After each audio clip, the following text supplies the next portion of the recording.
Right, we now move to public forum. So I'd like to start by welcoming Amanda Dodd, Deputy Manager of Health Promotion on behalf of the Cancer Society, to talk to us about Smoke-Free Aotearoa 2025.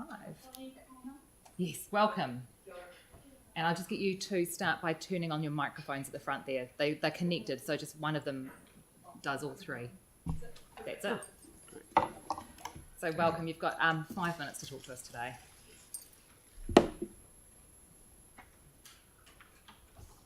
Kia ora koutou, councillors. My name's Amanda Dodd and I'm with the Cancer Society here in Canterbury West Coast. I'm here with my colleague Carmel Gregan-Ford, who's the chair of Smoke-Free Canterbury. And we're here today just to give you a brief update on the government Smoke-Free Action Plan and the forthcoming legislation. We'd like to really acknowledge the work of all partners of Smoke-Free Canterbury and to acknowledge the sad passing of Dame Araha Rarity Crofts recently, who I'd like to really acknowledge her smoke-free leadership in the community. So I guess we can ask ourselves, why is smoke-free still an important issue in terms of public health and for the well-being of our communities? Smoking remains a major contributor to disease and premature death in New Zealand. We know that whilst we've done great things to bring down smoking rates, that's not felt equitably by all members of our community. So our Māori and Pacific communities still have smoking rates much higher than that of the overall population. We should not forget that the Māori Affairs Select Committee almost 10 years ago actually set forth some quite bold recommendations of how we can progress to the Smoke-Free 2025 goal. Many of them have not progressed. So the Smoke-Free Action Plan, released in December of last year, is a really good vehicle for making progress in those areas for Māori and for our vulnerable communities. So the Action Plan has 6 key focus areas. And really the overarching goal is to reduce the harm that tobacco causes our communities. We shouldn't forget that 5,000 people die of smoking-related diseases each year, and that means 13 people will die today, tomorrow, and the next day. The proposals in the plan really set forth some bold action, and this is what we feel will actually move forwards towards our goal. Some of these areas will actually require legislation, and an amendment bill is soon to be consulted upon. And I'll hand over to Carmel, who'll talk a little bit more about that legislation. Kia ora. For those areas, an amendment bill will be introduced to Parliament in June. For the legislation that the government intends to progress would significantly and progressively reduce the use and prevalence of smoked tobacco products by significantly reducing retail availability. For instance, going from an estimated 6,000 retailers selling tobacco to 500 who would need to meet specific requirements to be able to sell tobacco.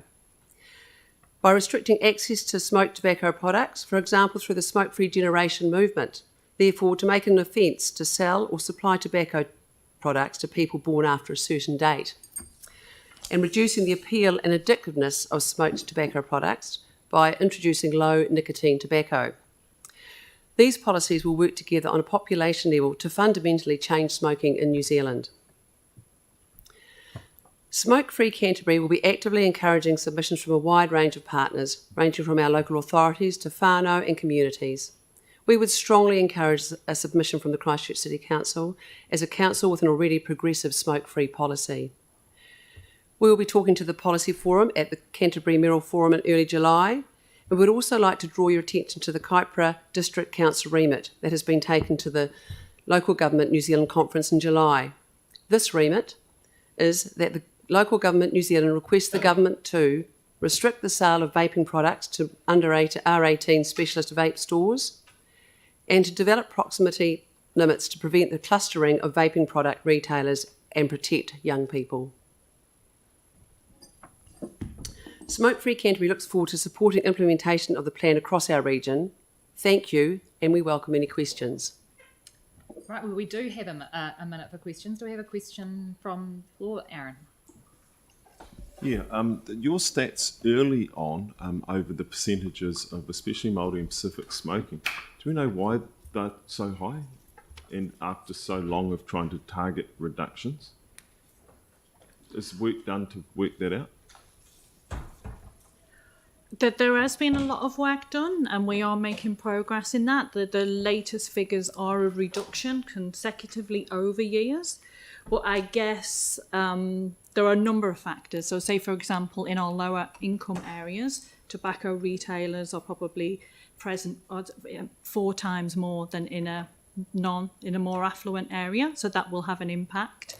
And also the accessibility to public health services. So cultural barriers that might actually limit people from accessing the support they need. Part of the action plan's response is to develop workforce capacity for Māori and Pacifica health care workers who can actually be involved frontline in that wraparound care and support to encourage people to quit smoking and remain smoke-free during that time.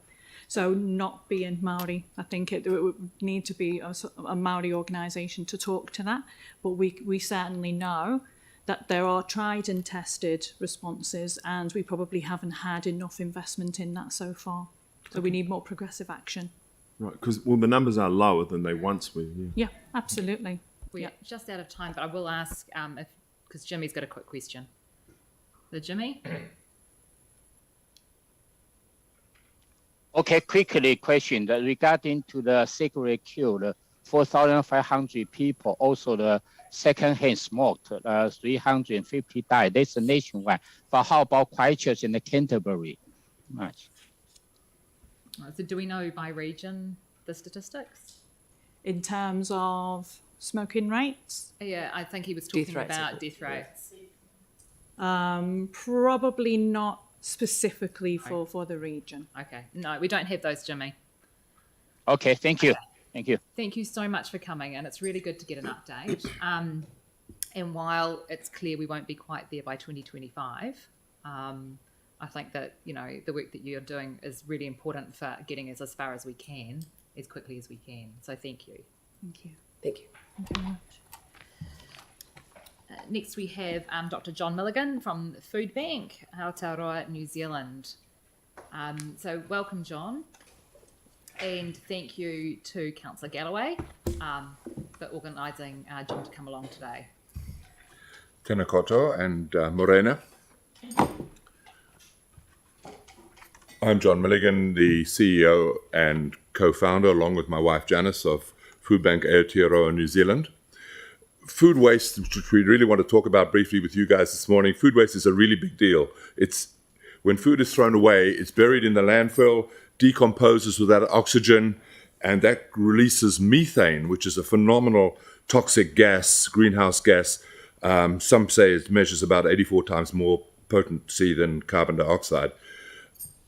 And when the gas is trapped in the landfills, of course, it increases the Earth's temperature and the heat rises in there phenomenally. And food waste constitutes about 8% of all our landfill waste, which is quite horrendous. Bread, for instance, is the greatest producer of methane gas in our landfills. And in New Zealand here, we throw away 20 million loaves of bread a year.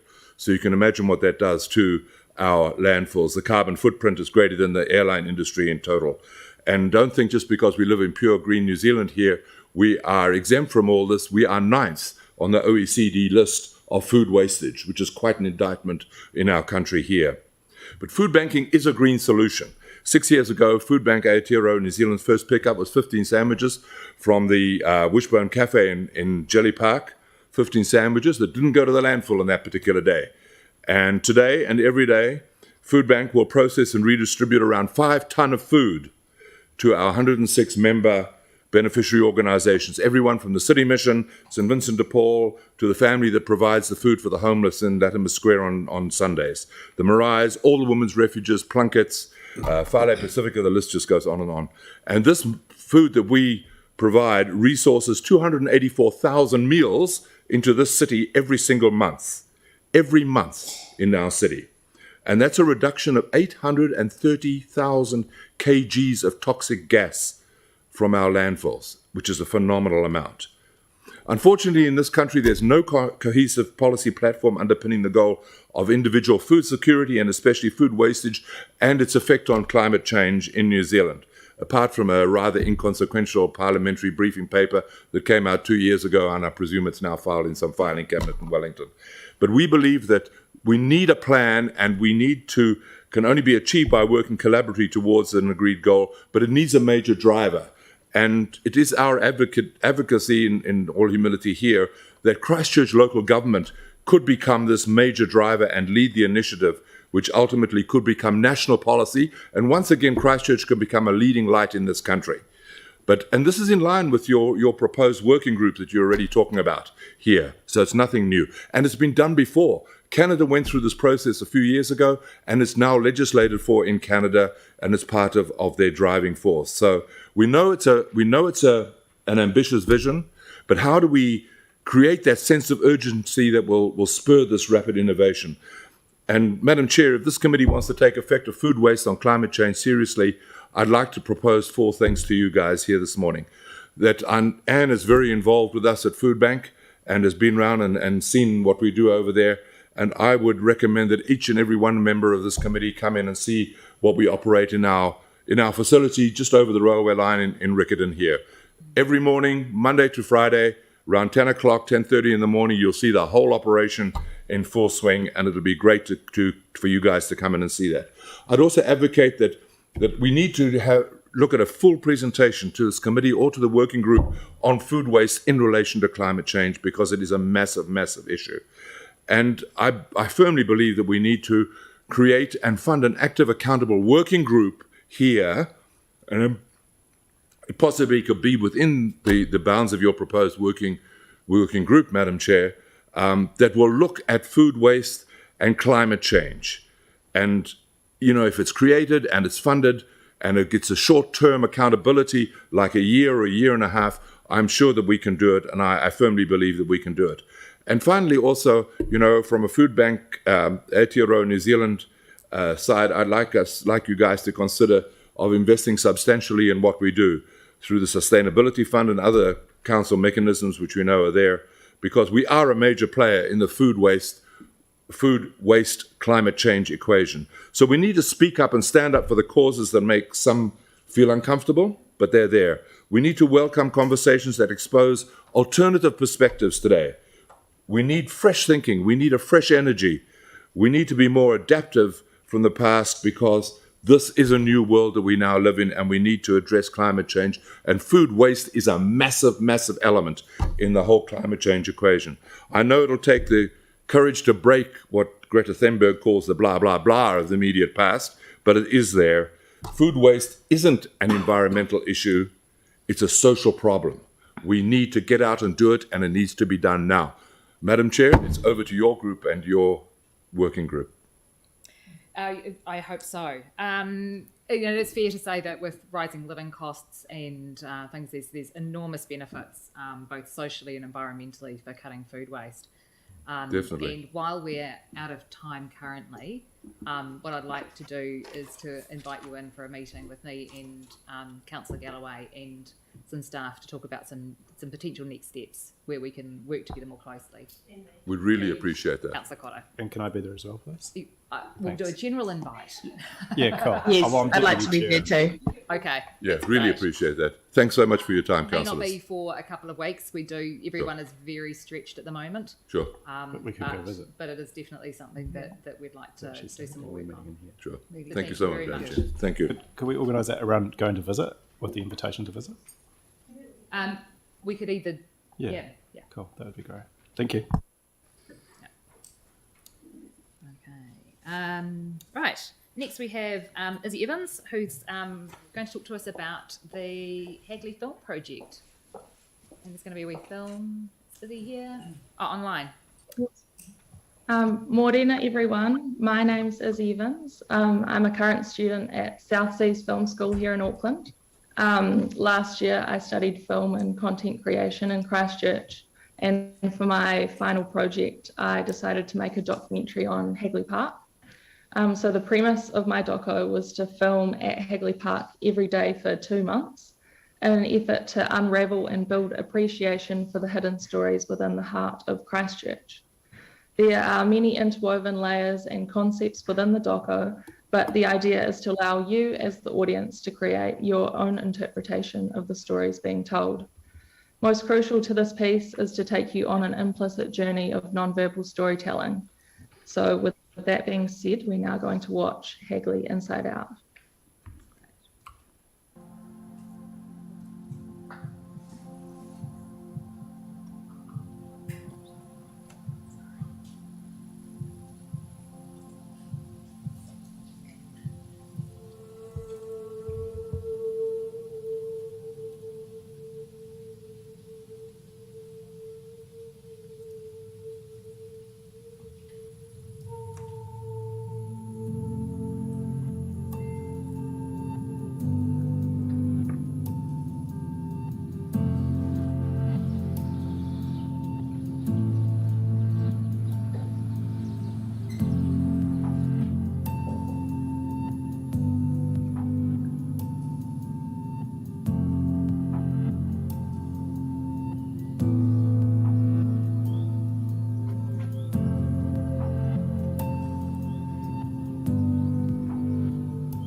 much, Izzy. That's really cool. Unfortunately, we don't have time for questions, but what I will ask is where do people find this if they want to watch it or share it again?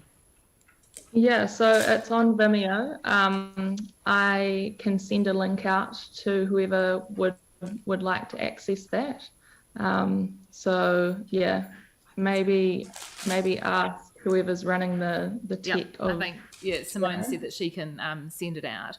Is it available? So where you've got the link for Vimeo, is that just online for public viewing and stuff, or is that a special account?